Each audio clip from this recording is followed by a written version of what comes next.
আর মনে রাখবেন প্রিয় ভাইয়েরা, দুনিয়ার জীবনে আমরা যাদেরকে নিয়ে বসবাস করি আর কি, প্রকৃত অর্থে তারা আমাদের আপন নন। আমাদের প্রকৃত আপন সত্তা হচ্ছেন আল্লাহ রাব্বুল আলামিন। আল্লাহর চেয়ে আপন আপনার কেউ নেই পৃথিবীতে। তো সেই আল্লাহকে আপন করে নেন, আপনি বুদ্ধিমান। আল্লাহকে বাদ দিয়ে অন্য সব কিছুকে আপন করে নেবেন, আপনার মৌতের পরে আপনাকে এরা ভুলে যাবে। আপনার মৃত্যুর পরে এরা আপনাকে খুব বেশি দিন মনে রাখবে বলে মনে হয় না, রাখলেও বছরে বছরে একদিন। কিন্তু আল্লাহ রাব্বুল আলামিন একটা মুহূর্ত আপনাকে ভুলে থাকবেন না। একটা হাদিস মনে পড়লো যে আল্লাহ পাকের কাছে 100টা রহমত আছে, মানে 100 ভাগ রহমত আছে, দয়া আছে, ভালোবাসা আছে। তার মধ্যে 1 ভাগ তিনি সৃষ্টি জগতের মধ্যে দিয়েছেন। ওই যে গাভী তার বাচ্চাকে চেটে পরিষ্কার করে না, কুকুর তার বাচ্চাকে দুধ খাওয়ায় না, ওই 1 ভাগ রহমতের জন্য, 1 ভাগ দয়ার কারণে। বাকি 99 ভাগ রহমত আল্লাহ পাক তার নিজের কাছে রেখেছেন, যেটা দিয়ে তিনি কিয়ামতের মাঠে বান্দার প্রতি রহম করবেন। আমরা আল্লাহর রহমত পাবো ইনশাল্লাহ। প্রয়োজন হচ্ছে তওবা করে ফিরে আসা।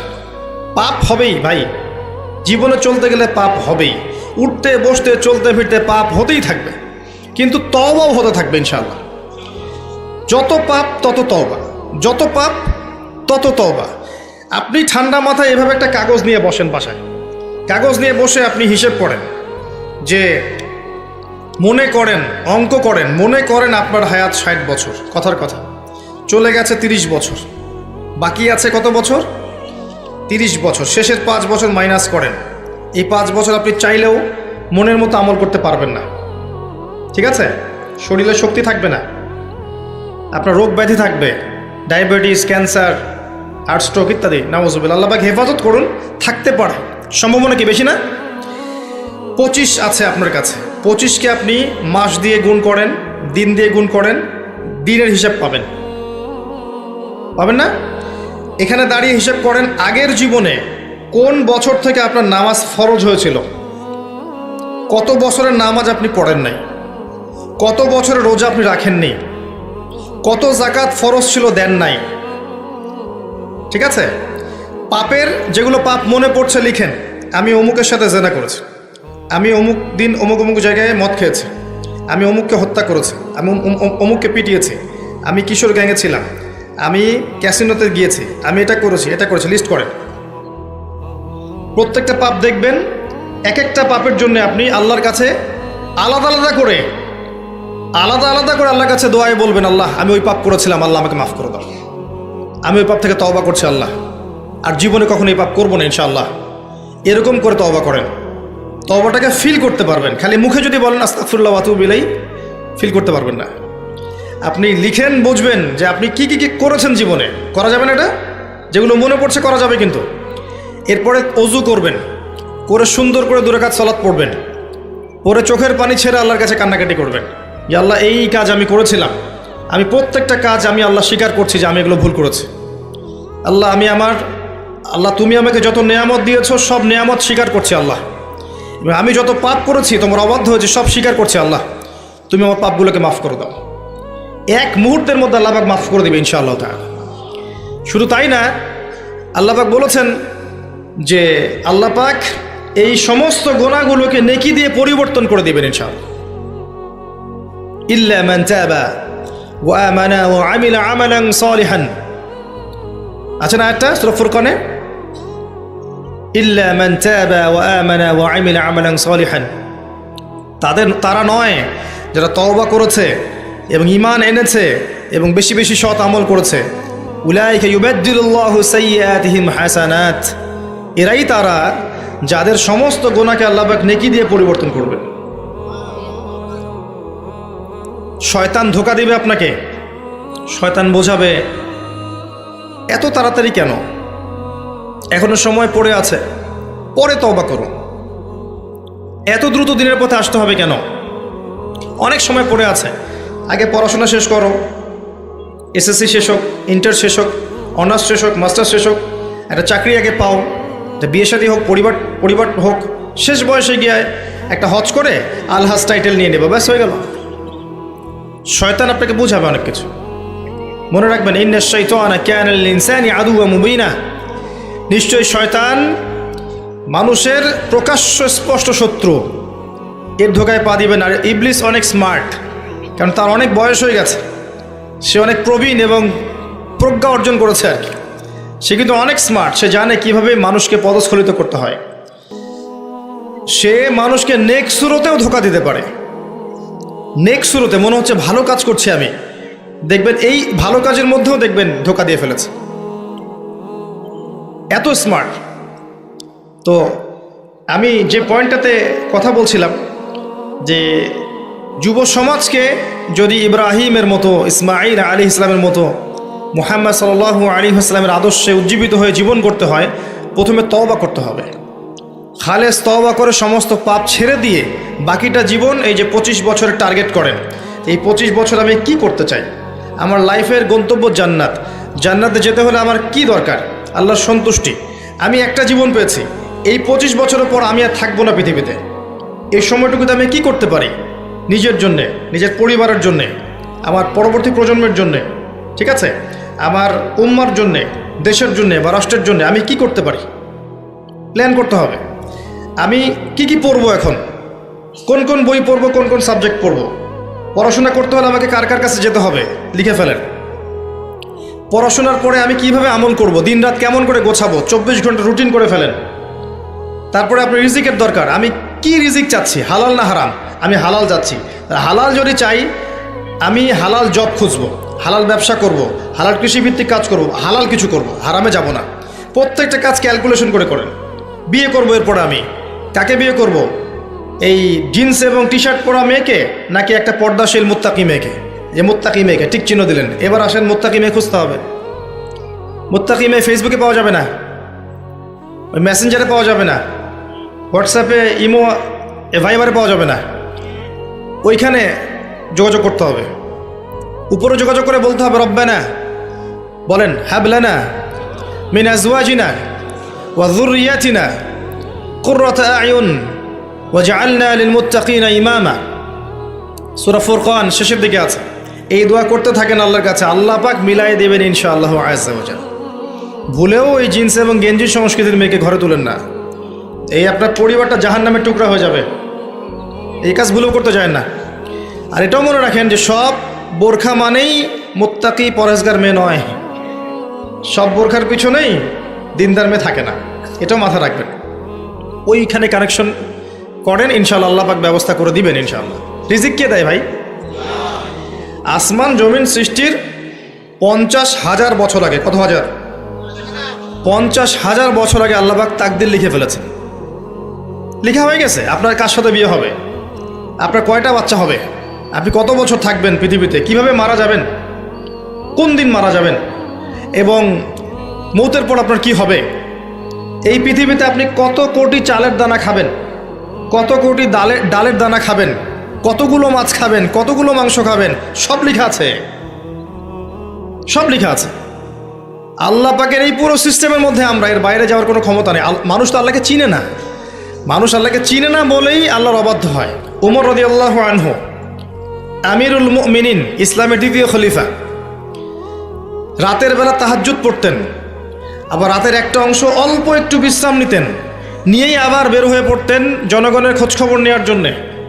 দেখছেন যে এক মা চুলার উপরে হাঁড়ি বসিয়ে রেখেছে, হাঁড়িতে কিছু নাই, বাচ্চাটা কাঁদছে। গল্পটা জানেন না? এটা প্রসিদ্ধ গল্প, কিন্তু প্রসিদ্ধ কাহিনী, বিভিন্ন কিতাবে এসেছে। তো তিনি গিয়ে জিজ্ঞাসা করলেন, কি সমস্যা, বাচ্চা কাঁদছে কেন, খাবার কোথায়? তো এই মহিলা বলছে, ওয়াল্লাহি হাযা বাইনি ওয়া বাইনা ওমর, আল্লাহর কসম করে বলছি এই অবস্থাটা আমার ওমরের আর আল্লাহর মাঝখানের ব্যাপার। মানে এ অভিযোগ করছে আল্লাহর কাছে ওমর সম্পর্কে রাদিয়াল্লাহু আনহু। সে তো চিনতে পারেনি যে এই ব্যক্তি ওমর রাদিয়াল্লাহু আনহু। কথা বুঝতে পারছেন? আচ্ছা, এবার ওমর রাদিয়াল্লাহু আনহু একটু ভয় পেয়ে গেলেন, মানে বিচলিত হয়ে পড়লেন যে আমার ব্যাপারে আল্লাহর কাছে দাবি রাখলে তো সমস্যা না। তিনি এমন মানুষ ছিলেন যিনি বলেছিলেন যে ইরাকের ফোরাত নদীর কিনারায় যদি কোনো ছাগলের বাচ্চা না খেয়ে মারা যায়, আমি ভয় পাই যে আল্লাহ পাক সেজন্য আমাকে জবাবদিহি করাতে পারেন। এমন ছিলেন তিনি আমিরুল মুমিনিন, খেজুর পাতার মসজিদে বসে অর্ধবিশ্ব শাসন করেছেন, অর্ধবিশ্ব, এবং মাটিতে ঘুমাচ্ছেন। তার ব্যাপারে একটা প্রসিদ্ধ কথা আছে, হাকামতা আদালতা আমিনতা ফানিমতা। হে ওমর, তুমি বিচার কার্য পরিচালনা করেছো, ন্যায় বিচার করেছো, নিরাপত্তা দিয়েছো, এরপর ঘুমিয়েছো। তারপর তিনি কি করলেন? বললেন, ইয়া আমাত আল্লাহ, হে আল্লাহর বান্দি, একটু অপেক্ষা করো, আমি আসছি। তিনি চলে গেলেন মদিনায়, গিয়ে ওই যে রিলিফ দেয় না, রিলিফ ত্রাণ রাষ্ট্রীয় কোষাগার থেকে, সেখান থেকে একটা বড় বস্তা খাদ্য, জব বা গম এই টাইপের নিজের কাঁধে ওঠালেন। নিজের কাঁধে, অ্যাসিস্ট্যান্টের কাঁধে নয়, নিজের কাঁধে, গাড়িতে করেও নয়, পায়ে হেঁটে কাঁধের মধ্যে এই বস্তাটা নিয়ে তিনি হেঁটে হেঁটে যাচ্ছেন ওই মহিলার বাসা পর্যন্ত। তার পাশে একজন সাহাবী ছিলেন, তার নাম ছিল আসলাম রাদিয়াল্লাহু আনহু। ইনি বলছেন যে, ইয়া আমিরুল মুমিনিন আনা আহমিলু, হে আমিরুল মুমিনিন, আমাকে দেন, আমি বহন করছি। তখন উমর রাদিয়াল্লাহু আনহু বলছেন, হাল আনতা তাহমিলু উযরি ইয়াউমাল কিয়ামাহ, তুমি কি কিয়ামতের দিন আমার পাপ বহন করবে? তুমি কি কিয়ামতের দিন আমার পাপ বহন করবে, আমার বোঝা বহন করবে? আজকে এটা চাচ্ছ তুমি আমার কাছে? নিজে কাঁধে করে নিয়ে গিয়ে ওই মহিলাকে দিলেন, নিজের হাতে রান্না করে বাচ্চাগুলোকে খাওয়ালেন, এরপরে গিয়ে আল্লাহর কাছে কেঁদে কেটে দোয়া করলেন, আল্লাহ, তুমি আমাকে যে দায়িত্ব দিয়েছ, আমি হয়তো এই দায়িত্ব পালন করতে পারছি না, তুমি আমাকে ক্ষমা করে দাও। আমি কিভাবে আপনাকে বুঝাবো যে এগুলো হচ্ছে ইসলাম? ইসলামের এই সৌন্দর্যগুলো দেখে হাজার হাজার অমুসলিম ইসলাম কবুল করেছে। ইসলাম তরোয়ারির জোরে ছড়ানো হয়নি, মানুষকে জোর করে, বোমাবাজি করে, সন্ত্রাসবাদ ছড়িয়ে এভাবে ইসলামের প্রচার হয়নি, কখনো হবেও না ইনশাল্লাহ। ইসলাম এভাবে সৌন্দর্য দিয়ে প্রতিষ্ঠিত হয়েছে, ন্যায় বিচার দিয়ে, আদালত আমানত দিয়ে, মুসলিমদের তাকওয়া পরহেজগারিতার চরিত্র দিয়ে। মানে এই যুব সমাজের চারিত্রিক এই অধঃপতনের দিকে তাকান, এরা কি আসলে সেই উম্মার সদস্য? আদৌ কি আমরা উমর রাদিয়াল্লাহু আনহুর উত্তরসূরি, আবু বকর ওসমান আলীর উত্তরসূরি, খালিদ বিন ওয়ালিদ, তারেক বিন জিয়াদ, জায়েদ ইবনে হারেসা, জাফর ইবনে আবি তালেব, আব্দুল্লাহ বিন রওয়াহা তাদের অনুসারী, বদর এবং উহুদের সাহাবীদের মতো আমরা? আমাদের উচিত নিজের চেহারা আগে আয়নায় দেখা, কারণ প্রত্যেকটা নফসকে মৌতের স্বাদ গ্রহণ করতে হবে।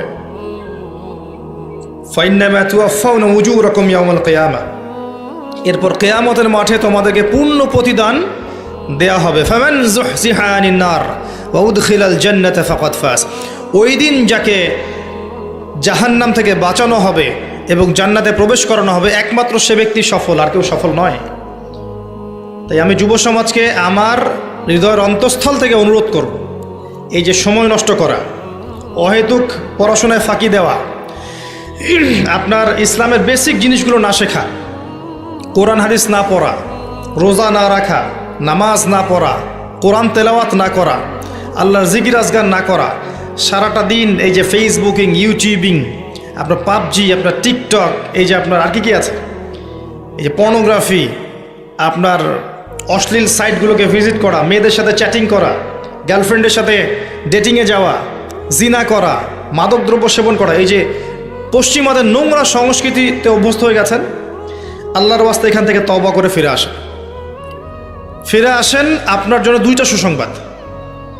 একটা হচ্ছে, নবী সাল্লাল্লাহু আলাইহি ওয়াসাল্লাম বলেছেন, কিয়ামতের মাঠে আল্লাহ পাক 7 শ্রেণীর মানুষকে আল্লাহর আরশের ছায়ায় ছায়া দিবেন, যেদিন ওই ছায়া ছাড়া অন্য কোনো ছায়া থাকবে না।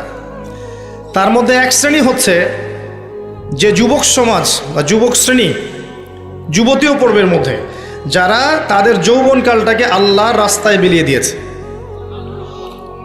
মনে রাখবেন, বার্ধক্যে গেলে মৌতের ফিকির সবার হয়, বার্ধক্যে গেলে সবারই মৌতের ফিকির হয়, কিন্তু ওই বার্ধক্যে গেলে এখনকার গোল্ডেন টাইমটা কখনো ফিরে আসবে না, কোশ্চিনকালেও আপনি এই সময়টা ফিরে পাবেন না। আরেকটা হচ্ছে যে আল্লাহ পাক সেই যুবককে দেখে বিস্মিত বোধ করেন, যেই যুবক তার প্রবৃত্তির চাহিদাকে দমন করেছে এবং যৌবনকালটাকে আল্লাহর পথে দিয়ে দিয়েছে। যুবক বয়সের ইবাদতের এত মূল্য আল্লাহর কাছে, এত মূল্য যে এই সময়টাতে মানুষ যা ইচ্ছা তাই করতে পারত।